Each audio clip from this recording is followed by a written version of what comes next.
नमस्कार साथियों, स्वागत है आपका आपके अपने ऑनलाइन प्लेटफॉर्म वेदांत क्लासेज में। मैं प्रदीप शेखावत आपका स्वागत करता हूं अपनी इस मेवाड़ राजवंश वाली सीरीज में। साथियों, सीरीज क्या चल रही है? मेवाड़ राजवंश। राजवंश कौन सा रहेगा? मेवाड़ राजवंश। कहां तक अपनी चर्चा हो गई? अपनी चर्चा हो गई महाराणा कुंभा के बारे में। हमने हमारा जो डिस्कशन चल रहा था वो महाराणा कुंभा को लेकर चल रहा था, उनकी एक राजनीतिक उपलब्धियों के बारे में और एक साहित्यिक या कला के क्षेत्र में या स्थापत्य कला के क्षेत्र में उपलब्धियों के बारे में चर्चा करनी थी। राजनीतिक उपलब्धियों के बारे में हमने चर्चा की कि भाई साहब उन्होंने उनके जीवन काल में या उनके शासन काल में, जो उनका शासनकाल क्या था, 1433 से लेकर 1468 तक, उन 35-36 साल का जो शासनकाल था, उसी शासनकाल में कितने साल का? 35 साल का। और इसी 35 साल के शासनकाल में क्या क्या उपलब्धियां उन्होंने प्राप्त की? तो राजनीतिक उपलब्धियां, राजनीतिक उपलब्धियां मैं एक ही बार में आपको बता देना चाहूंगा। देखना, बिल्कुल इधर आपका कॉन्सेंट्रेट रहना चाहिए। देखना साथियों, महाराणा कुंभा की जो राजनीतिक उपलब्धियां थी ना, राजनीतिक उपलब्धियां,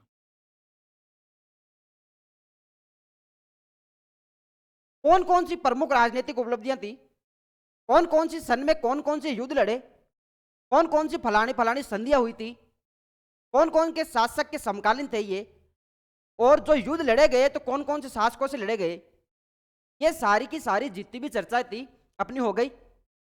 अब एक बार आपका ध्यान बिल्कुल बोर्ड की तरफ रहना चाहिए। इधर देखना आप, एक उपलब्धि थी इनकी, आबू सिरोई का युद्ध। आबू सिरोई का युद्ध, अच्छे से नोट्स तैयार करना। आबू सिरोई का युद्ध, शासक कौन था? देवड़ाओं की या चौहानों की एक ब्रांच थी देवड़ा। कौन सी शाखा? देवड़ा शाखा। और देवड़ा शाखा का शासक कौन? तहेशमल।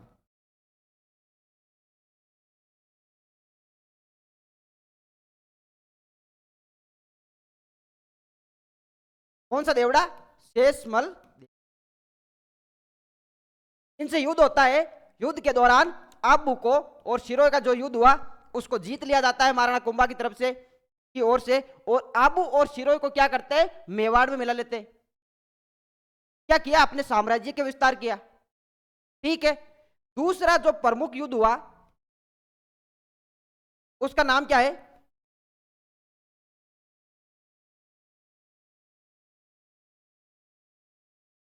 सारंगपुर का युद्ध। सारंगपुर का युद्ध कब होता है भाई साहब?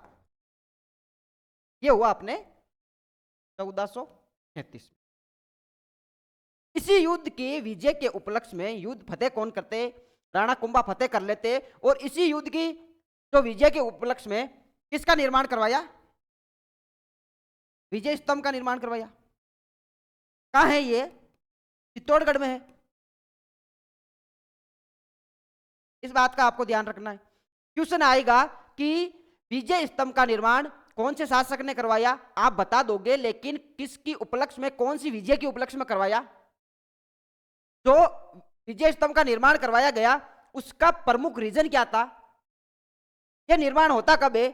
तो यह भी आप बताना कि यह निर्माण होता है 1440 से लेकर 48 के बीच में। ठीक है। अगर पूछ ले कि ये विजय स्तंभ कितने मंजिला है? 9 मंजिला है कहां? तो चित्तौड़गढ़ दुर्ग में है। कौन से दुर्ग में? चित्तौड़गढ़ दुर्ग में। ठीक है मेरे भाई। अब देखो आगे, राजनीतिक उपलब्धियों में तीसरा प्रमुख जो कार्य था वो क्या था? तो तीसरा प्रमुख कार्य था इनका आवल बावल की संधि। आवल बावल की संधि। ये संधि कब होती है लाडलो? 1453 मैं इसको मारवाड़ मेवाड़ संधि बोल सकता हूं। जो इसका मध्यवर्ती क्षेत्र था या सीमा परेली क्षेत्र था, किसको बनाया गया? सोजत को बनाया गया। और एक बात या एक शर्त पर सोजत को बनाया गया कि सोजत के उधर उधर मारवाड़ आपका, और सोजत से मेवाड़ की तरफ सारा मेवाड़ किसका? राणा कुंभा का। आपका मतलब राव जोधा का। ये जो संधि होती है वो किन किन के बीच में होती है? राणा कुंभा जो मेवाड़ के शासक थे, और राव जोधा जो कहां के शासक थे? मारवाड़ के। अगर क्वेश्चन आ जाए कि आवल बावल की संधि है, उनमें जो ये संधि कराने का प्रमुख योगदान या करवाने वाले कौन थे, मध्यस्थता किसने की थी, तो आप बताना हंसाबाई ने, राजमाता हंसाबाई। हंसाबाई कौन थी? राणा कुंभा के दादी सा थे, और उधर राव जोधा के क्या थे? बुआ सा। क्योंकि हमने चर्चा की थी कि वो कौन किनकी बेटी थी? राव चुंडा की बेटी थी, और इधर वो राणा लाका की वाइफ थी, मोकल की माता थी, और मोकल के बेटे कौन हुए? राणा कुंभा। उनका भाई था, हंसाबाई का जो भाई था उनका नाम मिलता है रणमल, और रणमल का पुत्र कौन था? राव जोधा। यहां तक आपकी सारी तो बातें क्लियर होती है। अब देखो चौथी उपलब्धि क्या थी इनकी, चौथी उपलब्धि देखना। चंपानेर संधि हुई। संधि कब होती है? 1456 में। और इसी चंपानेर संधि जो मालवा के शासक महमूद खिलजी प्रथम और कुतुबुद्दीन शाह गुजरात के शासक थे, उन दोनों के बीच में होती है। और इन दोनों ने डिसाइड किया कि हम क्या करते हैं, दोनों की संयुक्त सेना से, भाई दोनों की एक सेना को सम्मिलित करते हैं, दोनों की सेनाओं को क्या करते हैं? सम्मिलित करते हैं, और उस सेना द्वारा क्या करेंगे? राणा कुंभा पर आक्रमण करेंगे। अब राणा कुंभा पर आक्रमण करेंगे तो सीधी सी बात है कि भाई दो राजाओं की सेना मिलेगी और राणा कुंभा की सेना को दबोच लेगी। इससे मेवाड़ क्या होगा? अपना होगा। अपना मतलब महमूद खिलजी प्रथम और कुतुबुद्दीन शाह जो गुजरात के शासक थे। लेकिन इस जो चंपानेर की संधि का अकॉर्डिंग युद्ध हुआ ना 1456 में, उसमें भी विजय कौन प्राप्त करते हैं? राणा कुंभा। आई बात समझ में? चौथी उपलब्धि यह थी। पांचवी उपलब्धि क्या थी इनकी? नागौर का युद्ध। नागौर का युद्ध ये एक प्रकार का उत्तराधिकारी युद्ध था कि भाई साहब नागौर का युद्ध है वो शम्स खां और मुजाहिद खां के बीच लड़ा जाएगा। राणा कुंभा है वो किसकी सहायता करेंगे? शम्स खां की करेंगे। मुजाहिद खां चाहते थे कि मैं वहां का शासक बनूं, और शम्स खां चाहते थे कि मैं नागौर का शासक बनूं। अगर क्वेश्चन आए कि नागौर के उत्तराधिकारी युद्ध में राणा कुंभा ने किसकी सहायता की? शम्स खां की। शम्स खां इस युद्ध में जीत जाता है। जीतने का प्रमुख कारण था कि भाई राणा कुंभा है वो सहयोग कर रहे हैं। जीतने के बाद राजा बनेगा। राजा बनने के बाद में राणा कुंभा के साथ धोखा करके कहां चला गया? गुजरात चला गया, कुतुबुद्दीन शाह के पास।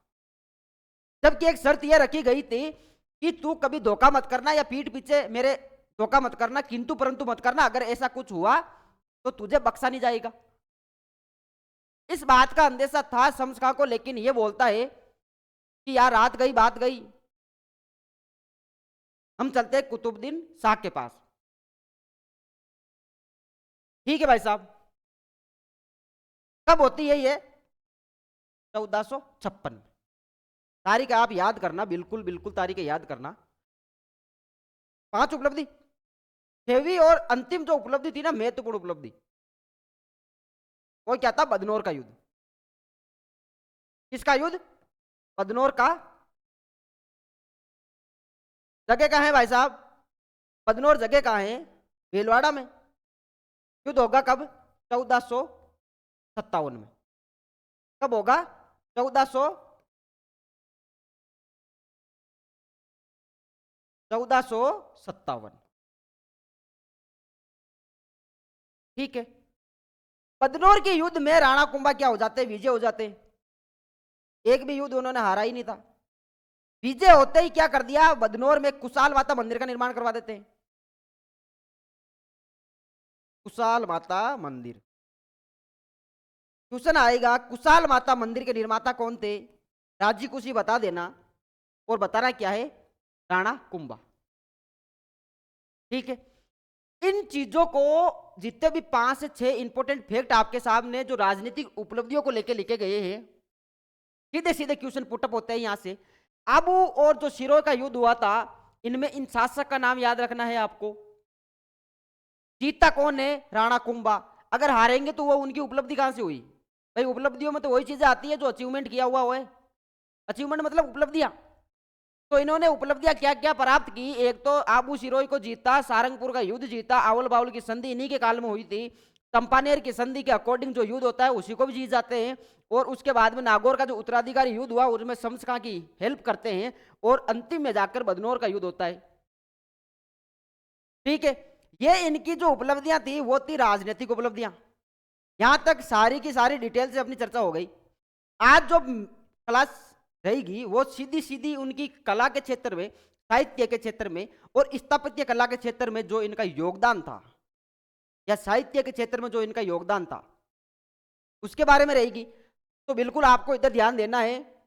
आपका ध्यान में इधर आकर्षित चाहता हूं। ये कौन है? कौन है ये? राणा कुंभा।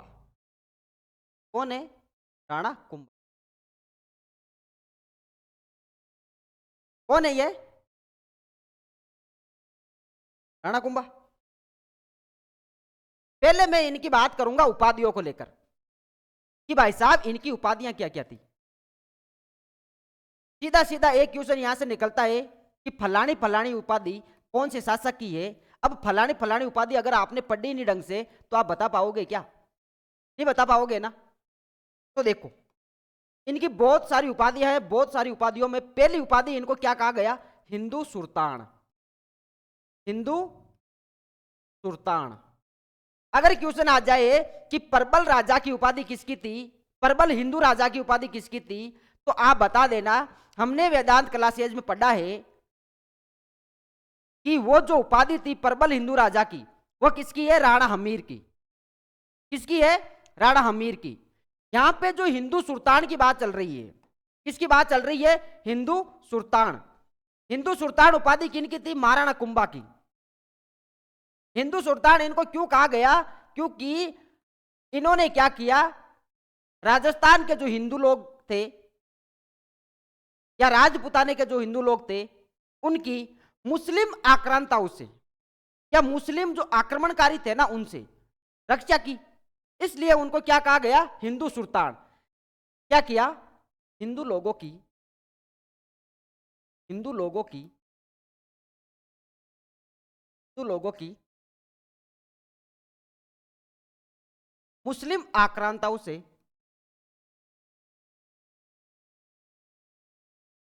रक्षा करने के कारण, करने के कारण कौन सी उपाधि मिलेगी? हिंदू सुल्तान। ठीक है भाई साहब, आगे बताओ। दूसरी उपाधि इनकी क्या थी? राणो रासो या राणा रासो। कहीं कहीं किताबों में मिलता है राणो रासो, कहीं कहीं किताबों में मिलता है राणा रासो। राणो रासो क्यों कहा गया? क्योंकि इन्होंने क्या किया? साहित्य के क्षेत्र में बहुत सारे किए, काम कर लिए। साहित्य के क्षेत्र के कारण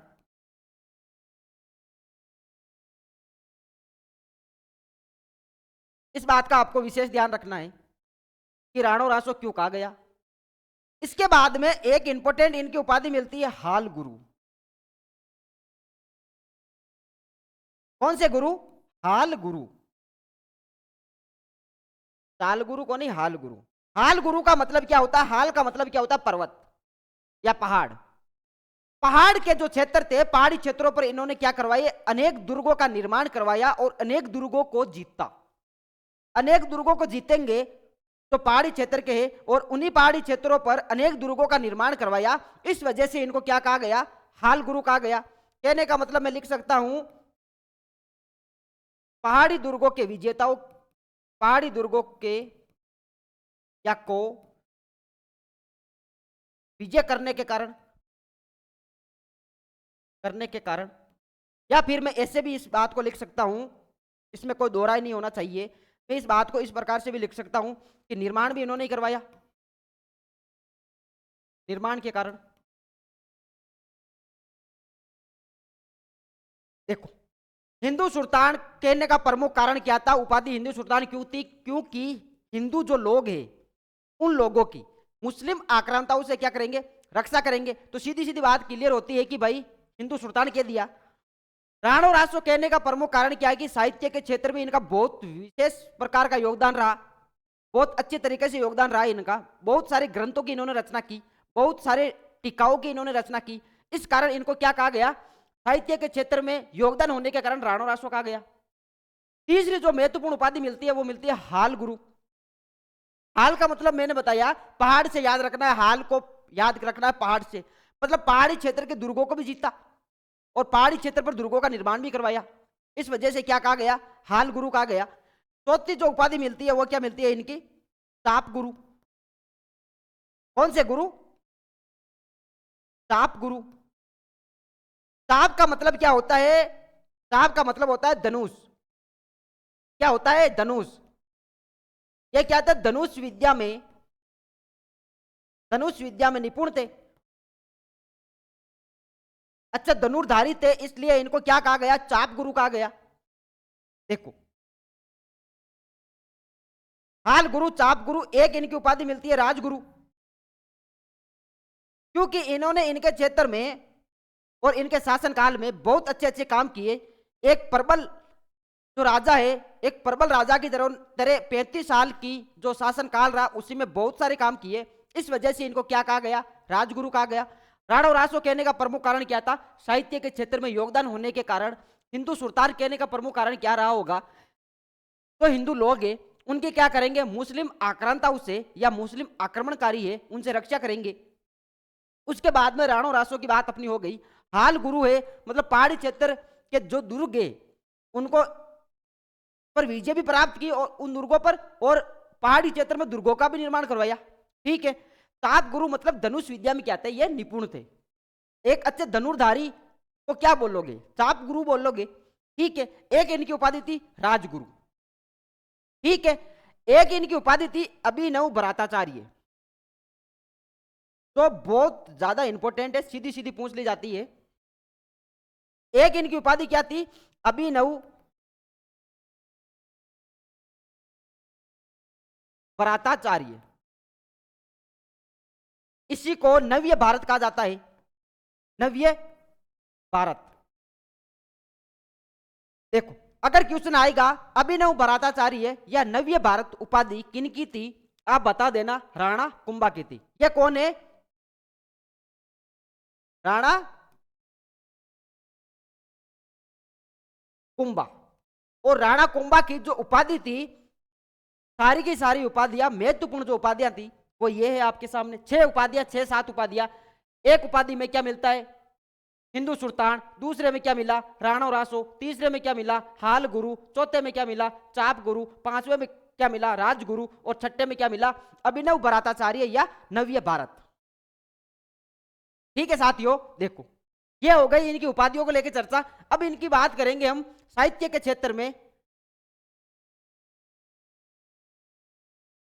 उपाधियां हो गई, उपाधियों के बाद में हम बात करते हैं भाई कला के क्षेत्र में या साहित्य के क्षेत्र में और क्या क्या योगदान था इनका।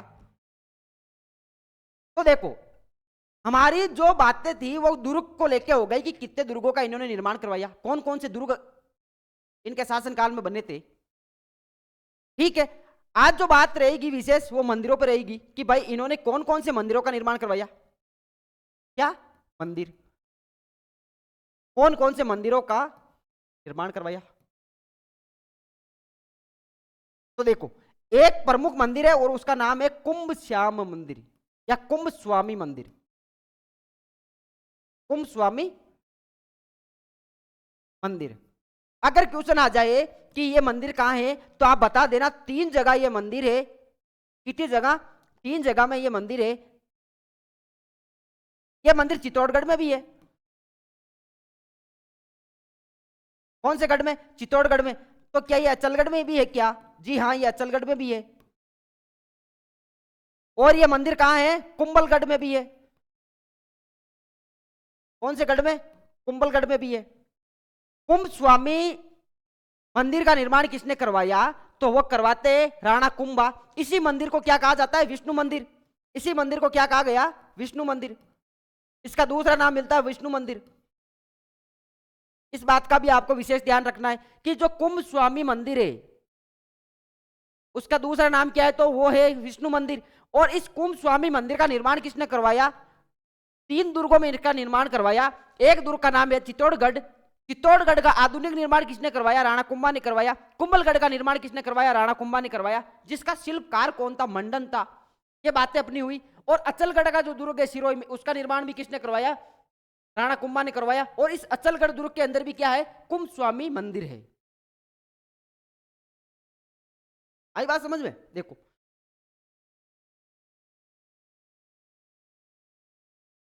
अगला मंदिर कौन है? एक मंदिर का नाम मिलता है कुत्तूनाथ का मंदिर। कुत्तूनाथ जैन मंदिर। कौन से नाथ?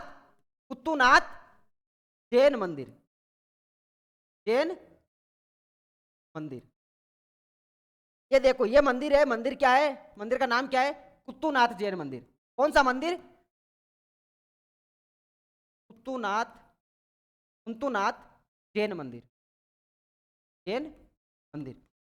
अगर क्वेश्चन आ जाए कि कुंतुनाथ जैन मंदिर कहाँ है, आप बता देना देलवाड़ा में। कहाँ है? देलवाड़ा में। देलवाड़ा कहाँ है? सिरोही में है। ठीक है। देलवाड़ा में क्या है? कुंतुनाथ जैन मंदिर है। और उस कुंतुनाथ जैन मंदिर का निर्माण किसने करवाया? तो वो किसने करवाया? निर्माता कौन है इसका? राणा कुंभा। निर्माण किसने करवाया? राणा राणा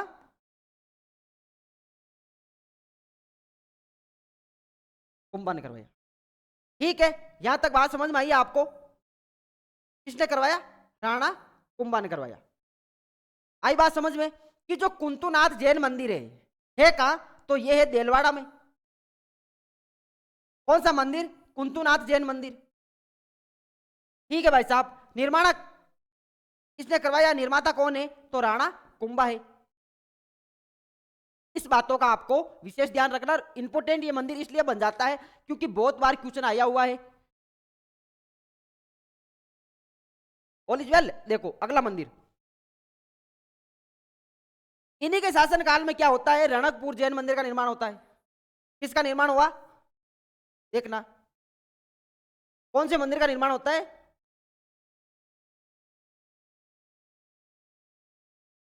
रणकपुर जैन मंदिर का निर्माण। कौन सा मंदिर? रणकपुर जैन मंदिर। मंदिर का नाम क्या है? रणकपुर जैन मंदिर। मंदिर कहां है साथियों? इधर देखो, अभी पता चलेगा कहां है मंदिर। यह है मंदिर। कौन सा मंदिर है? रणकपुर जैन मंदिर। जैन मंदिर। निर्माण कब होता है? आप बता देना, सीधे सीधे बताना, लापाचूक मत होना। इसको क्या बताना है आपको? इसका निर्माण होता है 1439 में। कब होता है? 1439 में। ठीक है भाई साहब। निर्माण किनके काल में होता है? तो निर्माण होता है राणा कुंभा के काल में। राणा कुंभा के काल में। निर्माता कौन है या किसकी देखरेख में इस मंदिर का निर्माण हुआ? आप बता देना। दरणकसा। दरणकसा। निर्माता कौन है? दरणकसा। यह भी बता देना कि इसका शिल्पी कौन है। अगर क्वेश्चन आए कि रणकपुर जैन मंदिर का शिल्पकार कौन है, राजी कुशी बताना, डापा चूक मत होना। आप इसमें बताना क्या है आपको? देपाक। क्या बताना है? देपाक। ठीक है मेरे भाई, मेरे डियर स्टूडेंट, इधर देखना मेरे भाई लोगों। देखना क्या है? रणकपुर जैन मंदिर को देखना है। रणकपुर जैन मंदिर इंपोर्टेंट क्यों है अपने आप में, ये अभी बताऊंगा और इसके बारे में। तो रणकपुर का जैन मंदिर है ना, रणकपुर जगह कहाँ है पहले तो ये बताओ? रणकपुर जगह है पाली में। कहाँ है? पाली में। और इस पाली के रणकपुर जैन मंदिर का निर्माण किन के शासन काल में होता है? राणा कुंभा के शासन काल में होता है। कब हुआ? 1439 में हुआ। इसका शिल्पकार कौन था? देपाक था। निर्माण करवाने वाला जो राणा कुंभा का मंत्री था उसका नाम क्या है? दरणक शाह है।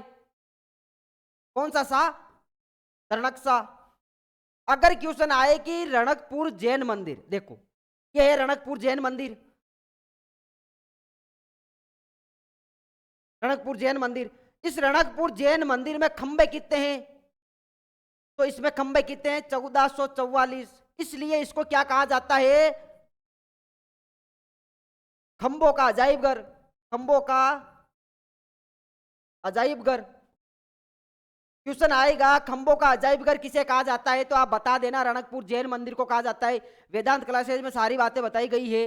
दूसरी बात इसमें आपको यह ध्यान रखना है कि जो रणकपुर का जैन मंदिर है ना, इस रणकपुर के जैन मंदिर में सबसे प्रमुख मंदिर कौन सा है? भाई बहुत बड़ा मंदिर है ये, इस मंदिर में बहुत सारे मंदिर है। इस मंदिर में तो रणकपुर का जैन मंदिर है, इसमें सबसे इंपॉर्टेंट मंदिर कौन सा है? तो इसके अंदर एक मंदिर है, देखो ये इसके अंदर मंदिर, मंदिर के अंदर एक मंदिर है जिसका नाम क्या है? चौमुखा जैन मंदिर। कौन सा मंदिर? चौमुखा जैन मंदिर।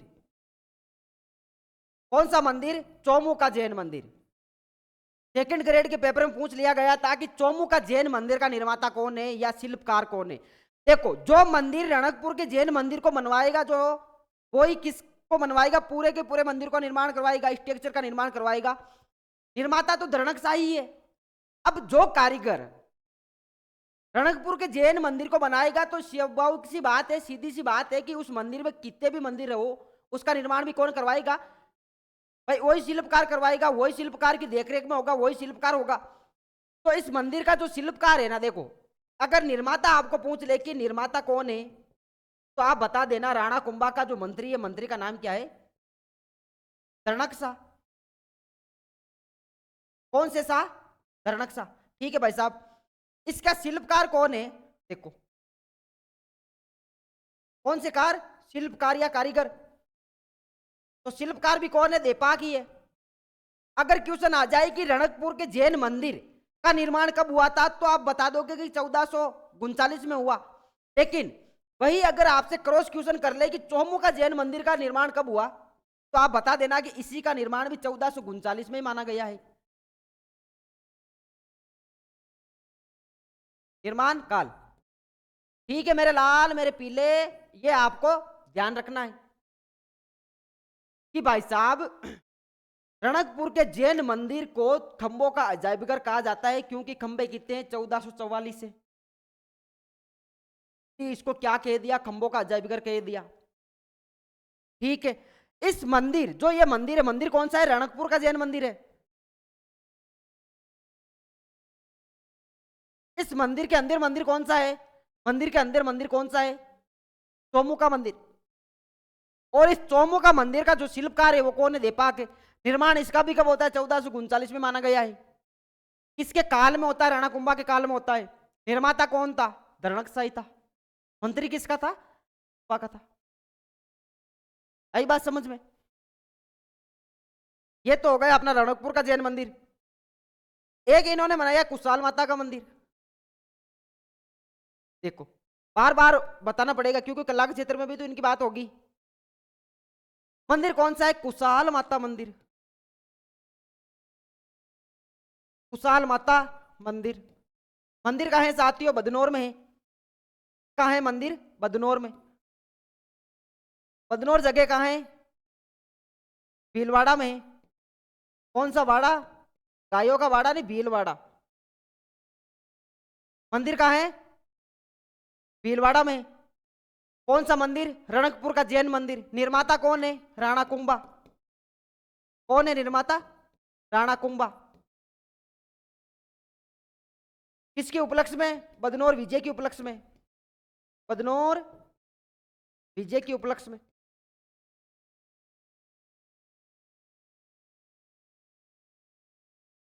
यहां तक बात आई समझ में आपको? अब देखो एक मंदिर और है, मंदिर का नाम क्या? मीरा मंदिर। कौन सा मंदिर? मीरा मंदिर।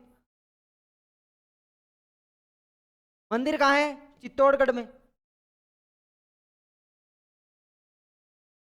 निर्माण किसने करवाया? राणा कुंभा ने।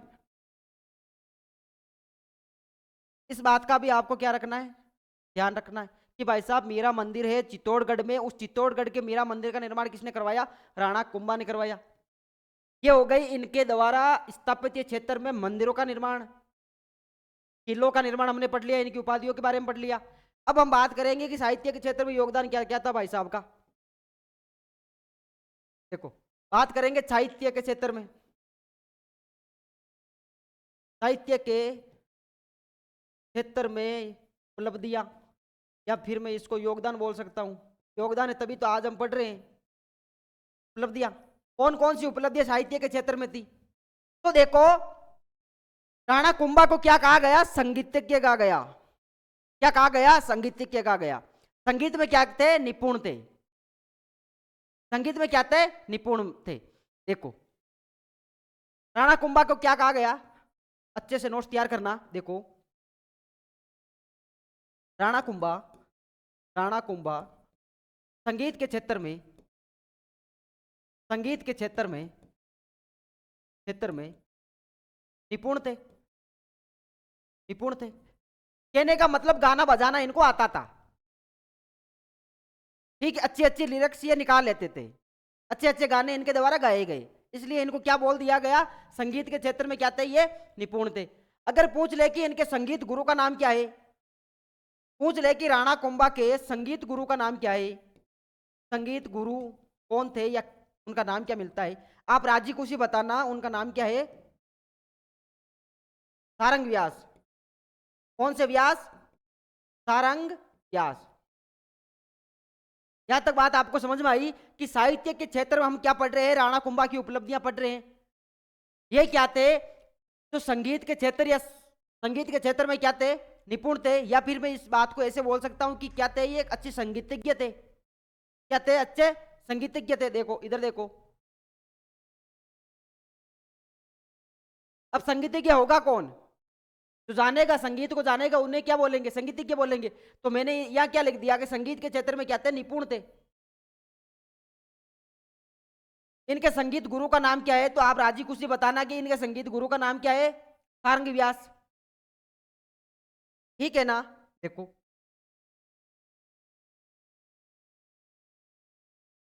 अगर पूछ ले कि इनके संगीत ग्रंथों के नाम क्या क्या है, तो आप बताना। एक का नाम मिलता है संगीत मीमांसा, संगीत मीमांसा। एक का नाम मिलता है सुर प्रबंध, सुर प्रबंध। एक का नाम मिलेगा संगीत राज, संगीत राज। एक का नाम मिलेगा संगीत कल्प या संगीत क्रम दीपिका। ये हो गई, तीन हो गई ना। अगली स्लाइड पे लिखूंगा इनको, संगीत ग्रंथ कौन कौन से थे। इधर देखो, राणा कुंभा के संगीत ग्रंथ, संगीत ग्रंथ।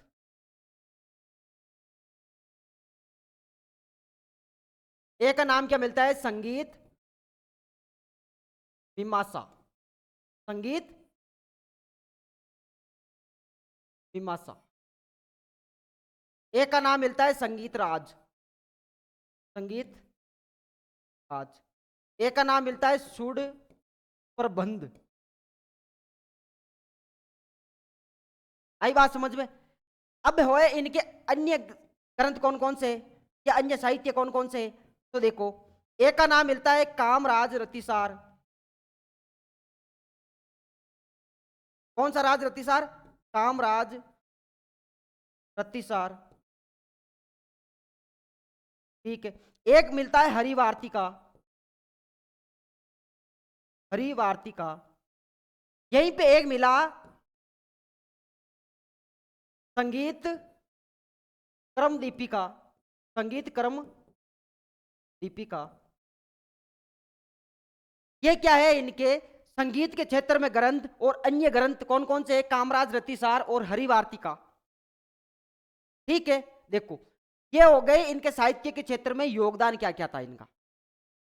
अब पढ़ेंगे हम इनकी टीकाएं। भाई संगीत के जो ग्रंथ है वो भी साहित्य में ही गिने जाएंगे, अन्य जो प्रमुख ग्रंथ है जैसे हरिभारती का कामराज रतिसार वो भी किन में गिने जाएंगे, संगीत के क्षेत्र में ही गिने जाएंगे। तो इन्होंने अन्य ग्रंथों पर टीका लिखी वो भी किस में गिनी जाएगी, साहित्य के क्षेत्र में गिनी जाएगी। तो देखो इनके द्वारा रचित टीकाएं की प्रमुख टीकाएं कौन कौन सी है जो क्वेश्चन बनेगी। देखो एक टीका का नाम मिलता है चड़ी शतक, ठीक है। फिर एक का नाम मिला रसिक प्रिया। देखो तो रसिक प्रिया है ना, रसिक प्रिया, रसिक प्रिया क्या है, गीत गोविंद की टीका है। गीत गोविंद पर लिखी, गीत गोविंद क्या है जबकि ये ग्रंथ है, गीत गोविंद पर लिखी गई टीका।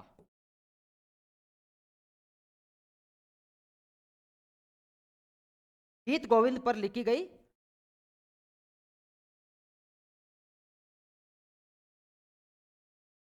इस रसिक प्रिया में ही क्या मिलता है, प्रबल हिंदू राजा। इस रसिक प्रिया में क्या मिलेगा, वीर राजा, जो उपाधि किसकी है, हमीर की। बात का आपको विशेष ध्यान रखना है। जबकि प्रबल हिंदू राजा किसने कहा था, कर्नल जेम्स टोड ने, एक इतिहासकार हुए थे कर्नल जेम्स टोड, वो क्या बोलते हैं हमीर को, प्रबल हिंदू राजा। जबकि हिंदू सुल्तान उपाधि किनकी है, राणा कुंभा की। ये दो उपाधियां आपको विशेष ध्यान रखनी है। कालभोज या बप्पा राउल, कोई बोलता है कि अलग अलग इनकी जो कालभोज है ना वो बप्पा राउल की उपाधि है, तो वही डॉक्टर जीएच ओझा बोलते हैं कि नहीं, ये बातें मत करो, दोनों नाम एक है। रणकपुर प्रशस्ति बोलती है कि नहीं साहब आप बिल्कुल आप झूठ बोल रहे हो, मुझ में जो लिखा हुआ है उसको पढ़ो आप, मुझ में क्या लिखा हुआ है, कालभोज अलग है बप्पा राउल अलग है। वही चीज आपको यह ध्यान रखनी है कि राणा कुंभा की उपाधि थी वो हिंदू सुल्तान थी, जबकि प्रबल हिंदू राजा उपाधि है राणा हमीर की। तो क्या करते हैं 1326 में चित्तौड़ या मेवाड़ पर क्या करते हैं, सिसोदिया राजवंश की स्थापना करते हैं या राणा साका की स्थापना करते हैं। आई बात समझ में।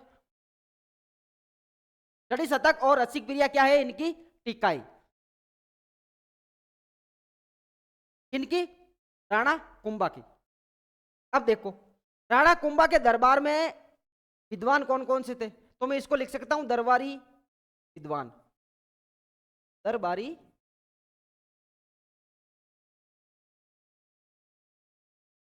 अब आपका ध्यान बिल्कुल इधर रहना चाहिए। एक का नाम मिलता मंडन, जिन्होंने एक दो रचना की थी जैसे कोदंड मंडन, रूप मंडन, ये इनकी रचनाएं। कोदंड मंडन में तो क्या है, धनुर्विद्या का ज्ञान लिखा हुआ है। कोदंड मंडन में अगर पूछ ले तो क्या है, धनुर्विद्या का ज्ञान है। ये किसकी रचना है, मंडन की है। मंडन ही कौन था, कुंभलगढ़ किले का कौन था, ये कुंभलगढ़ किले का शिल्पकार, कुंभलगढ़ दुर्ग का शिल्पकार। अगर पूछ ले कि मंडन था कहां का, तो आप राजी खुशी बताना, गुजरात का ब्राह्मण था, गुजरात का ब्राह्मण था, ठीक है। देखो दरबारी विद्वानों में एक कौन है, मंडन, मंडन का भाई है नाता, मंडन के भाई कौन है, नाता। तो नाता भी कौन है, देखो कहीं कहीं इनका नाम नापा भी मिलता है। नाता या नापा कौन है, वो भी राणा कुंभा के दरबारियों में ऐसे एक है। पर एक तो मंडन हो गए, मंडन के भाई भी कहाँ रहते थे, कुंभल सॉरी मेवाड़ में रहते थे, राणा कुंभा के संरक्षण में ही थे। तो ये भी कौन है, राणा कुंभा के दरबारी। एक नाम मिलता है मेहयाजी, एक नाम कौन सा मिला, मेहयाजी। तीसरे दरबारी कौन है प्रमुख, मेहयाजी। मेहयाजी थे, उन्होंने किसकी रचना की, तीर्थ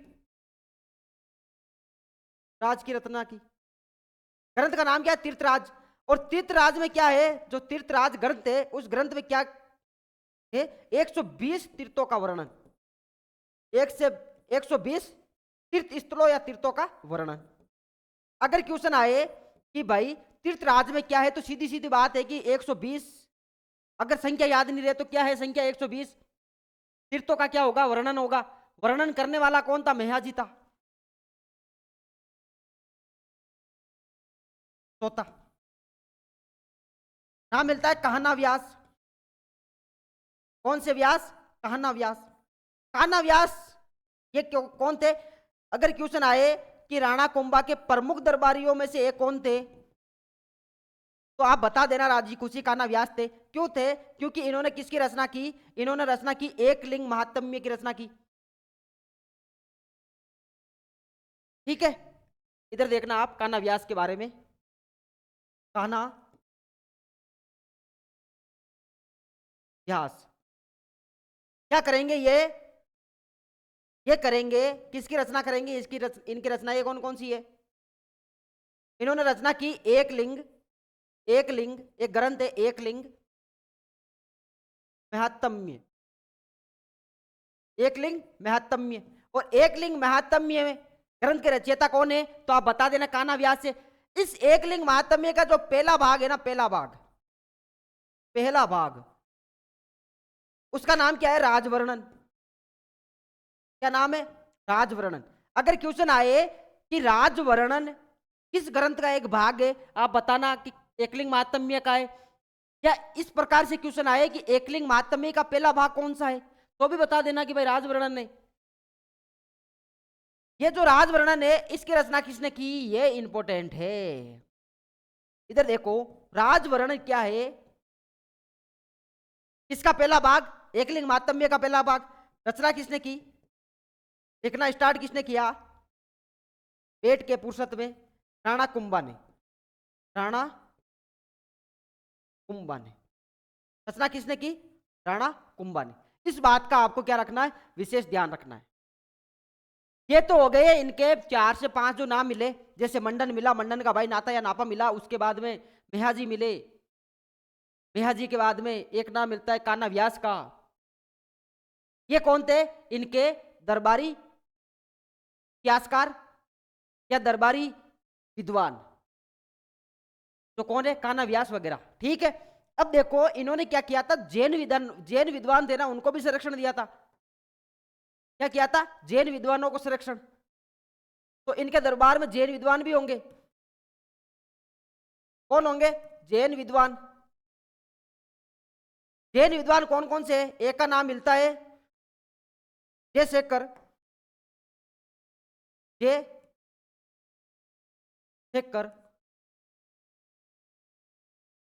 देखो जैन विद्वानों में एक का नाम मिलता है जयशेखर, एक का नाम मिलता है सोनकुंड, कहीं कहीं इनका नाम मिलता है सोनकुंड भी मिलता है।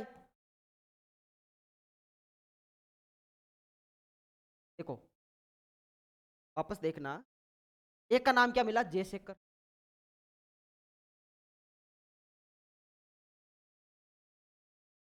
दूसरा नाम क्या मिलता है,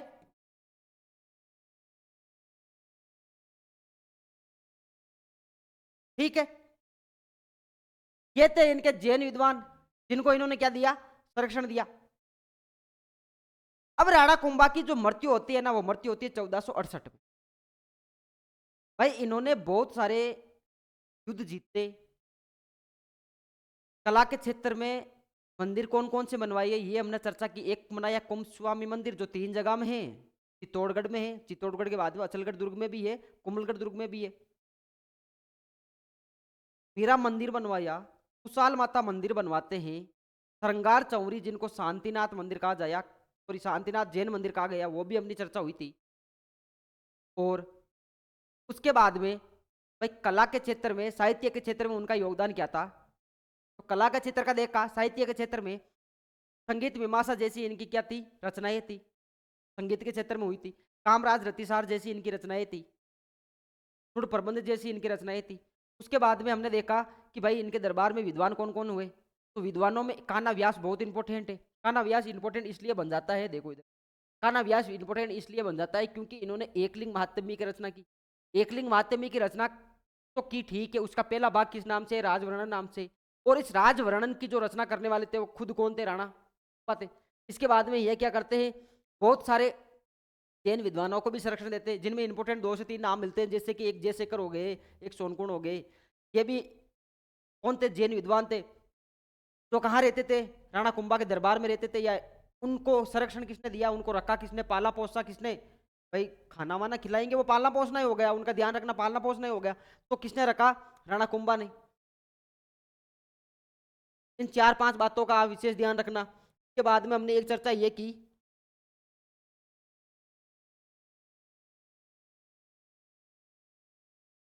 एक चर्चा अपनी ये रही उपाधियों को लेकर, जिसमें एक हिंदू सुल्तान बहुत ही इंपोर्टेंट उपाधि है, राणो राजसो, हाल गुरु, चाप गुरु, राजगुरु, अभिनव भ्राताचार्य या नव्य भारत। ये जो अपनी विशेष चर्चाएं रही राणा कुंभा की क्लास को लेकर रही। राणा कुंभा पर सारा का सारा 3 क्लासों में डिस्कशन हुआ। अब मैं आपको विशेष रूप से यह बताना चाहूंगा, देखना आप इस बात का ध्यान रखना कि जो इनकी मृत्यु होती है ना राणा कुंभा की, वो मृत्यु कब होती है? 1468 में। कब होती है? 1468 में। मृत्यु हुई क्यों थी? राणा कुंभा जो अंतिम अपने जीवन काल के अंतिम दिनों में थे ना, 65 से लेकर 68 के बीच में 3-4 साल के अंदर क्या हुआ, इनको एक रोग लग गया, एक बीमारी लग गई। बीमारी का नाम क्या है? उन्माद। क्या हो गया? उन्माद रोग। अब इस उन्माद रोग में क्या हुआ, उनके 2 पुत्र थे, एक का नाम मिलता है रायमल और एक का नाम मिलता है उदा। उदा जो बड़ा बेटा था वो तो राजा बनना चाहता था। उदा सोचने लगा कि यार पापा को रोग हो गया है, बुढ़ापे में चले गए हैं, मैं राजा कम बनाऊंगा, मेरी भाई जवानी निकलती जा रही है और पापा अभी अपने पद को छोड़ने को तैयार ही नहीं है, क्या किया जाए ऐसा। तो उदा ने क्या किया, एक दुर्ग है, दुर्ग का नाम है कुंभलगढ़। दुर्ग का नाम क्या है? कुंभलगढ़। मृत्यु का कारण क्या था? रोग। कौन सा? उन्माद। दुर्ग का नाम क्या है? कुंभलगढ़। और इस कुंभलगढ़ दुर्ग के अंदर ही एक दुर्ग है और उसका नाम क्या है? कटारगढ़। क्या नाम है? कटारगढ़। अपने जीवन के जो अंतिम दिन थे ना, वो राणा कुंभा ने कटारगढ़ में बिताई। कहां पर बिताए? कटारगढ़ में बिताई। इस कटारगढ़ के जस्ट नीचे देखो, ये कटारगढ़, इस कटारगढ़ के जस्ट नीचे क्या था? एक तालाब था। और इस तालाब का नाम क्या है? मामादेव तालाब। मामादेव